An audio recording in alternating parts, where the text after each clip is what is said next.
In this chapter, we'll be talking about solving quadratic equations. And we've seen quadratic equations before, and we have solved them using the method of factoring.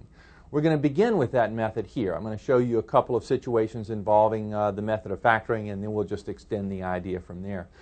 Quadratic equations are second-degree equations. They're equations that look like this. And recall that our prescription for solving by factoring is to put all the terms on one side of the equation and factor the polynomial. Here we would add 9 on both sides and get this.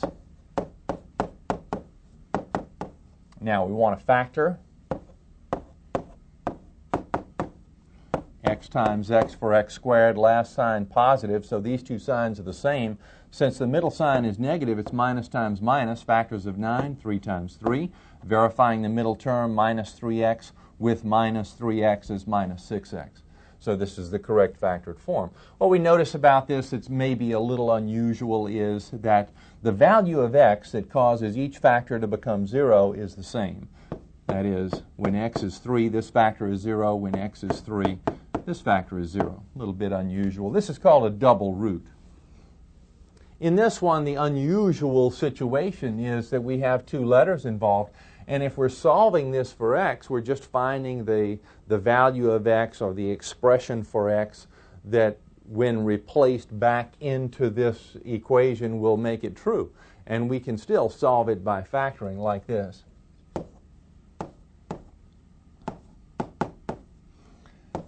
X times x for x squared. Now, last sign is negative, so we have the plus-minus combination.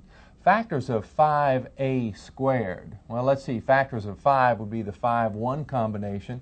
I'm going to put the 5 here, and the 1 will be here. I'm not going to write it because it's going to be understood since we have other letters involved. A squared would be a times a. Now, let's verify the middle term rather carefully here. This combination is ax. And this combination, minus 5a times x, is minus 5ax, and together minus 4ax, which is what we have for the middle term. So this is the correct factored form.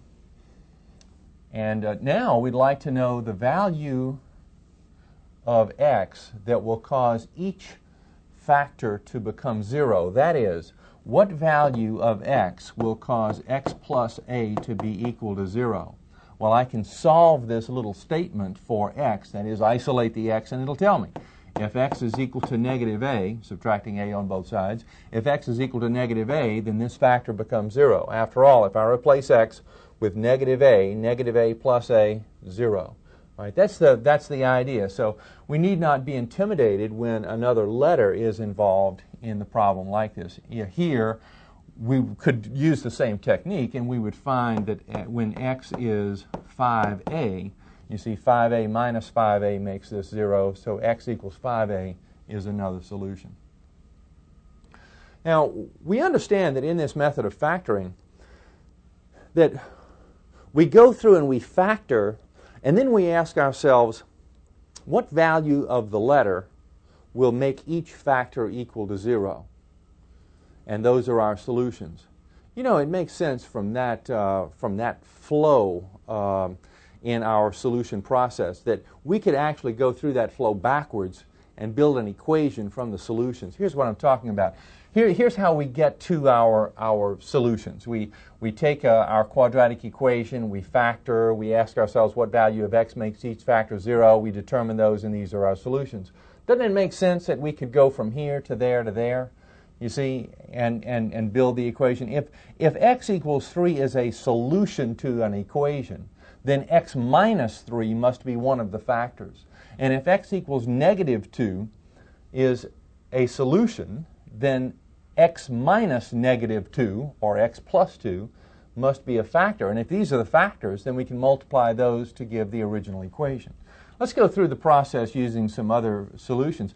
You see, if a solution is 4, then one of the factors is going to be x minus 4, because it is the case that for that to be a solution, we know that this number replaced for x will make each factor, or make a factor, equal to 0. And here's a factor that becomes 0 when replaced with 4. You see that? So that's kind of the idea. And for the other one, if negative 5 is a solution, then x minus negative 5 or x plus 5 is a factor. Now notice that I say that if a number is a solution, then x minus that number is a factor. And that's kind of the way I would like for you to think about it. And that, when we are talking about negative values here, it's x minus that negative or x plus the value, you see. And this product then is equal to 0. And now we're building our quadratic equation. So multiplying here, we would get, let's see, x times x squared, the middle term minus 4x plus 5x, that's plus x, minus times plus, minus 4 times 5, 20, equals 0. So here's the quadratic equation, or a quadratic equation, which has these as solutions. Suppose we want to write a quadratic equation that has solutions 2/3 and 1/2. We begin the same way. We say, gee, if these are solutions, then x minus those solutions will be factors. So one factor is going to be x minus 2/3. Another factor is going to be x minus 1/2 equals 0. Now, the fact that we have fractions involved here should not be intimidating. We can actually, near the end of the problem, we're going to clear those fractions just for convenience. But here we're multiplying out just as we did before, x times x squared. Now, we have a couple of items to collect for our middle term, and they're not easily collected. So I'm going to write them separately. Here we have this product, negative 2/3 times x is negative 2/3 x. And then this product is negative 1/2 times x is negative 1/2 x. We'd like to bring those together, but I'm going to do that in a rather interesting way. Negative times negative, positive. 2/3 times 1/2 is, let's see, I'm imagining multiplying these two, and imagine the 2's canceling, so I have 1/3. Now, we have an equation here that contains fractions. And it's a little more convenient to see the equation in a form where we have integers for coefficients and constants. And we can create the situation rather easily. And I'm going to go ahead and create the situation even before I bring together these two terms. You see, even though these are like terms and they can be brought together, I would have to find a common denominator in order to collect those coefficients. So I'll just clear the fractions first. And to do that, I'll multiply through by a common denominator. The common denominator here is 6, so I'm going to multiply every term by 6. In other words, I'm doing this. It's 6 times x squared minus 6 times 2/3 x. Let me use a parenthesis, I suppose. Minus 6 times 1/2 x plus 6 times 1/3.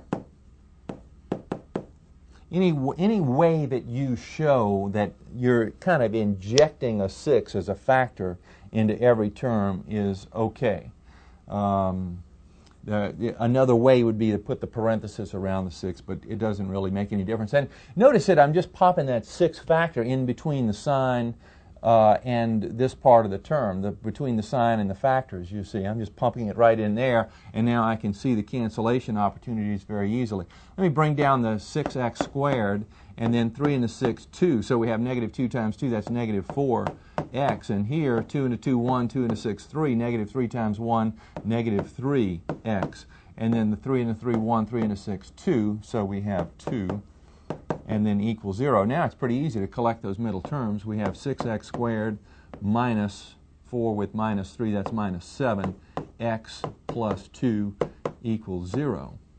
So that's how we can manipulate when fractions are involved. Now you might verify this. You can verify problems like this by taking this form, this equation, and factoring it, and see if you don't indeed get these as solutions. You'll find that they are solutions to that equation. Here's another situation. We're going to move on now to another technique for solving. And I'm going to show you how this is related to factoring, and then we're going to talk about it as a separate technique. All right, if x squared is equal to 9, then by the method of factoring, we would put both terms on one side and we would factor, and we would set each factor equal to 0, or ask ourselves what value of x will make each factor 0, and we find that x equals -3 or x equals 3. Now, let's use a different approach to it. Let's think about it a little bit differently from the top. If x squared is to be 9, we know that solutions are replacements for x that make the statement true. Now, what numbers can be replaced for x to make this true? Well, what numbers when squared give 9? Well, certainly 3 squared is 9, and also -3 when squared is 9. So we could identify these solutions rather easily. Now, when you pose the question, what number used as a factor twice is equal to 9, you are really posing, you can pose the question differently using the square root symbol, because square rooting is the idea of the request for a factor to be used twice to give the radicand. That is, if we want the number which used as a factor twice will give 9, that's simply the idea of square root of 9. But we're talking about both a positive and a negative value, which when squared will give 9. So we have to be talking about plus or minus the principal square root or the non-principal square root, you see, of 9 that will be equal to x. And this then becomes a technique for solving certain kinds of quadratic equations, those kinds that do not have a first-degree term can be solved like this. Now, then this becomes x equals plus or minus 3. Now, it's a handy technique. You might be saying, well, why use it? We have a perfectly good method right up here to use for solving this kind of equation. And that's true as long as we have a factorable situation. But here we have the difference of squares, and in this circumstance we might not arrive at a difference of squares. For example, if x squared is 5 and we tried to use factoring, here's what would happen. We would have x squared minus 5 equals 0. Where are we here with factoring? And we're in a difficult situation. So we would need this method of taking square roots or using the square root property, however you'd like to say it. But it's kind of like taking the square root on both sides. But we have to realize that we want both the principal square root and the non-principal square root as our solution. So here, x then is plus or minus the square root of 5. And it turns out that these are our two answers. And there are two answers here. One is the square root of 5, and the one is negative square root of 5, you see. And indeed, if we put this back in place of x, when we square this, we get the radicand, or 5. So we have a true statement. Now, it comes in handy in a situation like this. Now, notice that a term involving x squared is isolated on this side, and a number is isolated on the right side. Now, in that circumstance, we can use this square root idea. We would want to further isolate x squared by dividing on both sides by 3, first of all.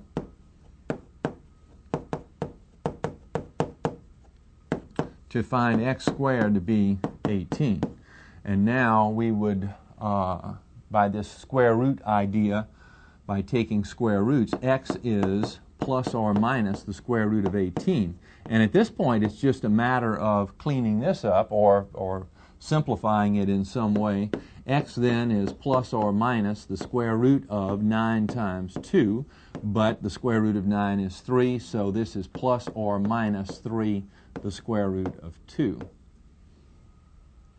Here's another one. Now, notice in this circumstance, we have both terms on one side of the equation. Now, our first attack on quadratics is probably, our first thought for solution, is probably one of attempting to factor. And if we followed that kind of idea here, this is what would happen. We would yank out a common factor of 2 from these two terms, so we'd have 2 times x squared plus 9.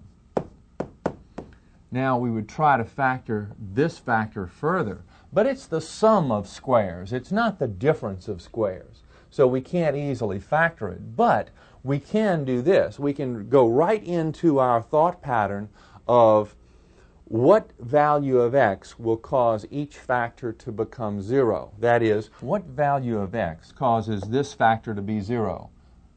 There's no value of x that causes 2 to become 0. So this doesn't contribute to our list of solutions at all. Now, what value of x causes x squared plus 9 to be equal to 0? That's easily answered by doing this.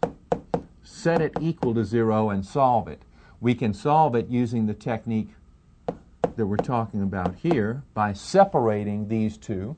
Subtract 9 on both sides, we get negative 9 here.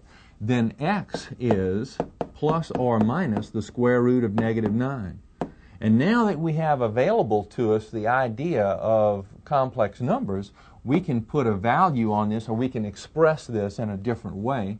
We know then that this is plus or minus, let's see, the square root of the 9 part is 3. The square root of the negative 1 part, the negative idea, is I. So plus or minus 3i would be solutions to this equation. Now we can actually pop those values back into the original and verify that we do indeed have truth. If 3i is put in place of x and we're squaring, square the 3, you'd get 9. Square the I squared, that's negative 1. So what we have here is negative 9 times 2 is negative 18. Negative 18 plus 18, 0. 0 equals 0, truth, and therefore valid solutions here. Well, let me show you one more, and this one is just a little more complicated, but you think through it exactly the same way, and that's kind of an important idea. You get into a certain thought pattern and you follow that pattern through to a solution. It's 3 times x minus 2 squared plus 12 equals 0. This would be a good time to stop the tape and try this problem on your own and then come back and roll the tape. But the idea is the same as it has been before. That is, we want to think about factoring first, probably. So we would likely expand this situation. Or we could take a more direct approach to this using the square root idea. Now, either of those methods will work fine. Now, notice that here we have x minus 2 squared. If we're going to take the factoring method, here's what we would do. We would go 3 times. Now, x minus 2 squared, I'm thinking of two factors of x minus 2. X minus 2 times x minus 2 is x squared minus 4x plus 4. And then 3 times all of these terms.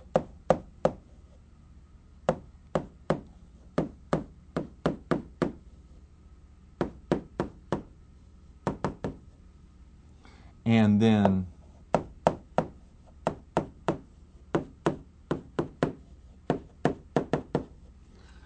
now pull out the common factor 3.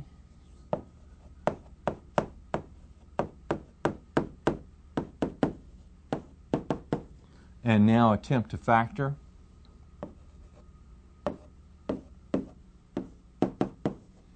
And let's see, x times x for x squared. The last sign is positive, so these two signs are the same. Middle sign is negative, so negative times negative.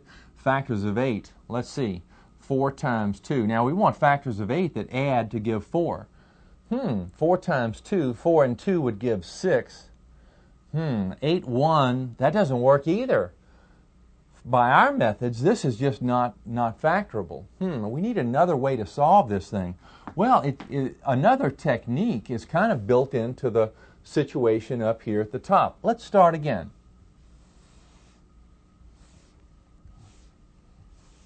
Now, when I say it's kind of built in at the top, we have a factor involving x that's squared.